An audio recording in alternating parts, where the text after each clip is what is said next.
Assalamualaikum warahmatullahi wabarakatuh. Alhamdulillah, alhamdulillahirabbil alamin. Wassalatu wassalamu ala asyrafil anbiya'i wal mursalin wa ala alihi wa sahbihi ajmain. Alhamdulillah, mari kita panjatkan puji dan syukur kehadirat Allah Subhanahu wa taala sehingga kita masih bisa mengikuti pembelajaran fikih pada pagi hari ini. Salawat beriring salam semoga tetap tercurahkan kepada junjungan alam Nabi besar Muhammad sallallahu alaihi wasallam dengan mengucapkan Allahumma sholli ala sayyidina Muhammad wa ala ali sayyidina Muhammad. Anak-anak, hari ini kita akan mempelajari materi tentang zakat. Nanti mohon disimak dengan baik-baik ya. Disiapkan bukunya, disiapkan semangatnya.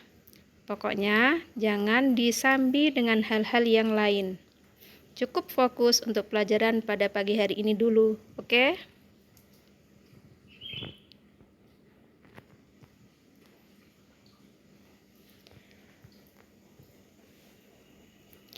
Baik anak-anak, seperti yang telah Ibu bilang tadi ya, hari ini kita akan belajar tentang zakat. Kemudian, sebelum pembelajaran dimulai, Ibu akan menyampaikan KD atau kompetensi dasar pada pembelajaran kali ini, yaitu yang pertama menganalisis ketentuan pelaksanaan zakat, kemudian yang kedua menyajikan ketentuan pelaksanaan zakat. Adapun indikator yang akan kita capai yaitu yang pertama, memahami pengertian zakat,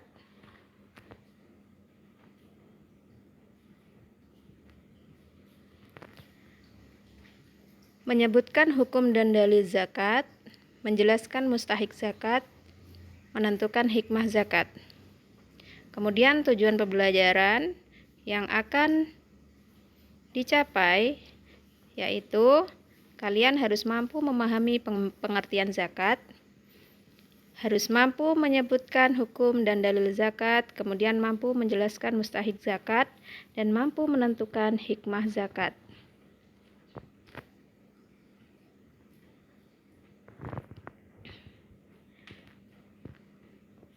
Lanjut,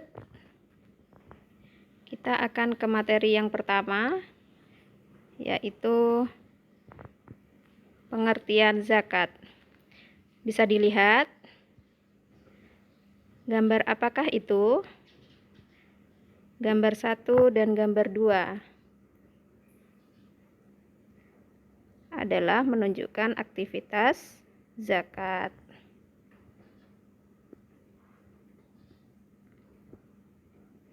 Gambar 1 itu adalah orang yang membayar zakat fitrah.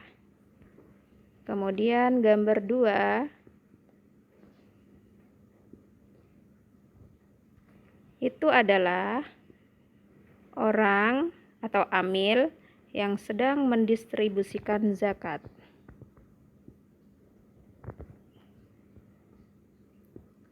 Selanjutnya, apa itu zakat?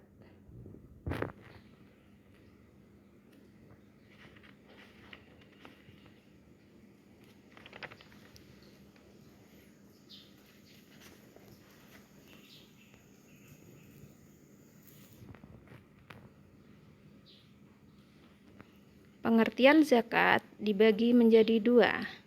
Yang pertama menurut bahasa dan yang kedua adalah menurut istilah.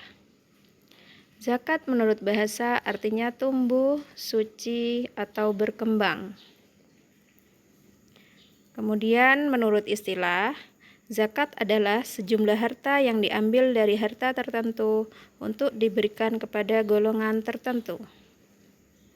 Nah, zakat itu dijadikan nama bagi harta yang diserahkan tersebut, karena harta yang dizakati akan bertambah. Bukan berarti ketika kita mengeluarkan zakat, harta kita menjadi berkurang. Justru sebaliknya, harta kita bertambah dan akan menjadi berkah seperti itu ya.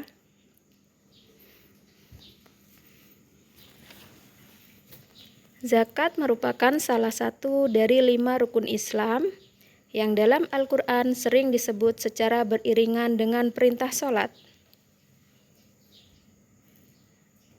Jadi zakat merupakan suatu kewajiban yang harus dilaksanakan oleh setiap muslim ketika telah memenuhi syarat-syarat tertentu. Maka bisa dikatakan kewajiban melaksanakan zakat hampir sama dengan perintah melaksanakan sholat.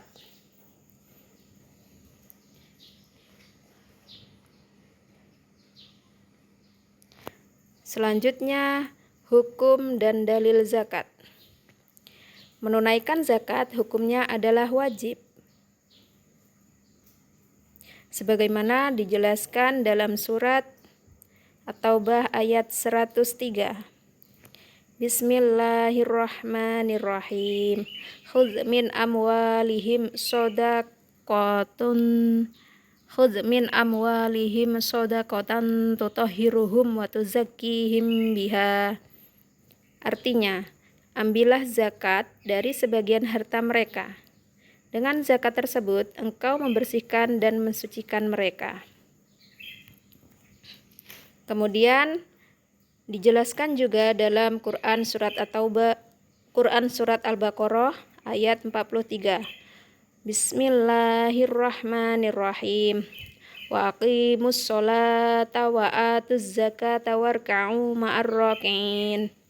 Dirikanlah sholat, tunaikanlah zakat, dan rukuklah bersama dengan orang-orang yang rukuk.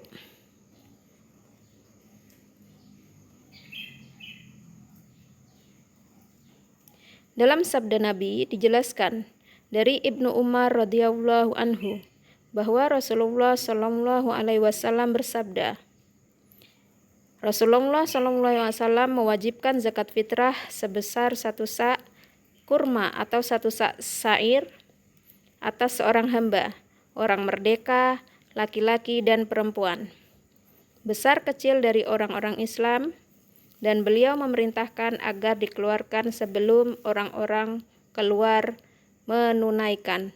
Muttafaq alaih. Selanjutnya kita masuk materi tentang mustahik zakat. Apa itu mustahik zakat? Anak-anak ada yang tahu? Kita sudah sering mendengar ya, atau bahkan kita sudah sering melihat pendistribusian zakat atau penyaluran zakat fitrah itu sendiri. Nah, zakat fitrah itu disalurkan kepada siapa? Yaitu disalurkan kepada orang-orang yang berhak menerima zakat. Nah, orang-orang yang berhak menerima zakat inilah disebut dengan mustahik zakat. Jadi, mustahik zakat itu adalah orang-orang yang berhak menerima zakat, baik zakat fitrah maupun zakat mal. Dan orang-orang yang berhak menerima zakat ini bukan sembarang orang, tapi orang-orang yang telah ditentukan dalam Al-Quran, yang telah ditentukan oleh Allah Subhanahu wa Ta'ala.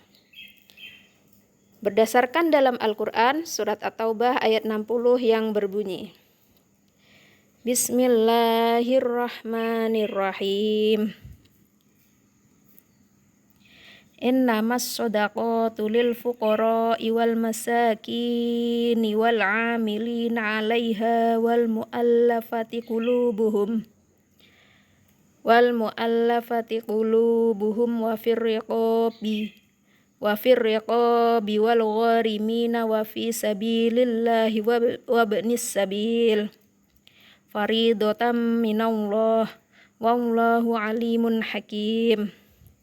Sesungguhnya zakat itu hanyalah untuk orang-orang fakir, orang-orang miskin, amil zakat, orang-orang yang dilunakkan hatinya untuk memerdekakan budak, orang-orang yang berhutang untuk jalan Allah dan untuk mereka yang sedang dalam perjalanan, sebagai suatu ketetapan yang diwajibkan Allah, dan Allah Maha Mengetahui lagi Maha Bijaksana.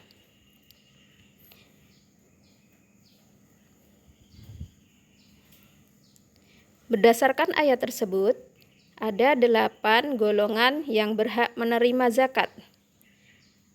8 golongan itu sering disebut juga dengan asnaf.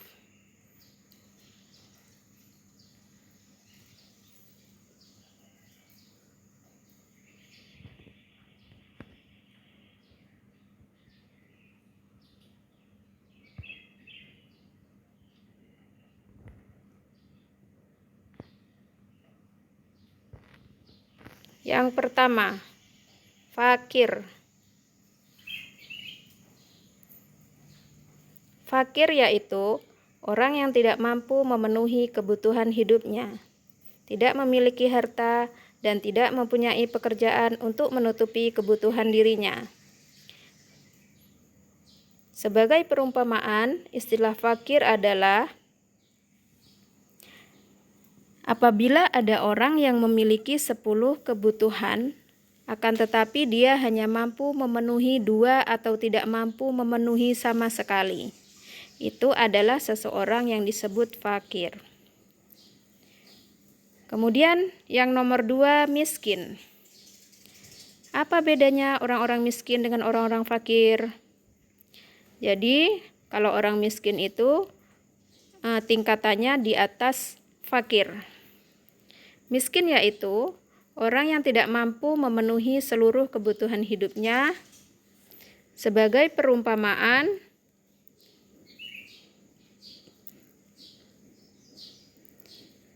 dia memiliki 10 kebutuhan, akan tetapi dia mampu memenuhi 7 atau 8 kebutuhan tersebut. Yang ketiga, amil.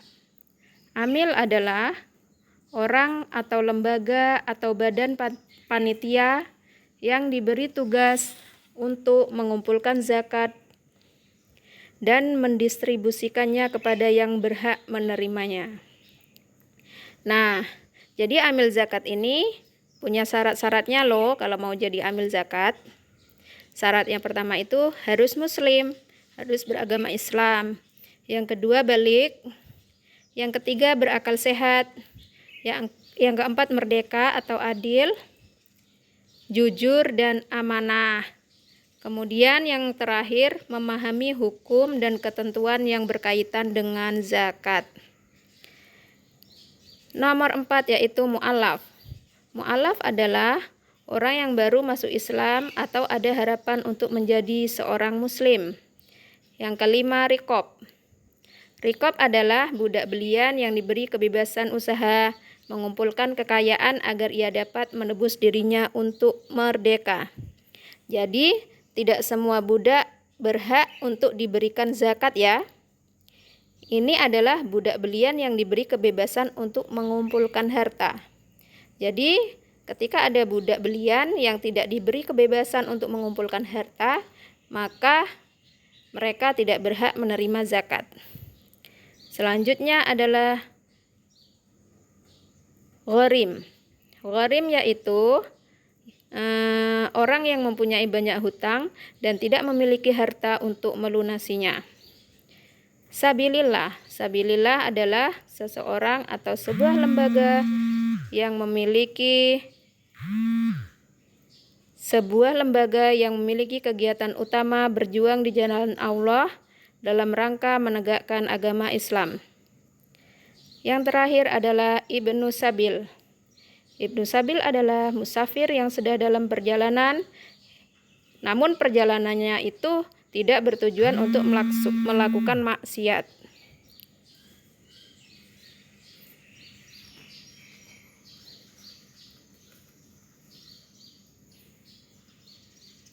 Kemudian kita masuk materi orang yang tidak berhak menerima zakat.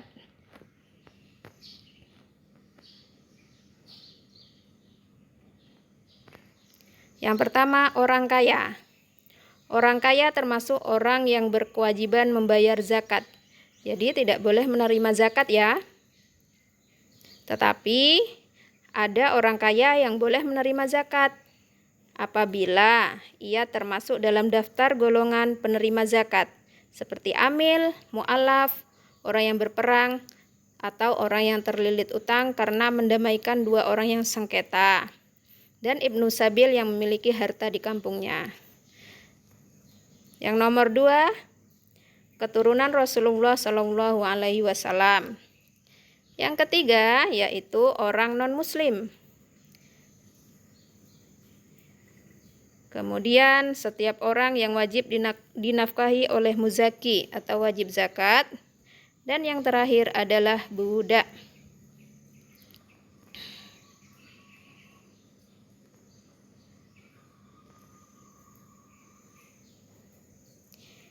Hikmah zakat.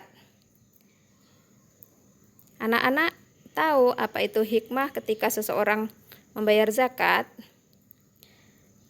Hikmah zakat itu bisa dilihat dari segi muzaki dan segi mustahik. Muzaki adalah orang yang membayar zakat. Kalau mustahik adalah orang yang menerima zakat.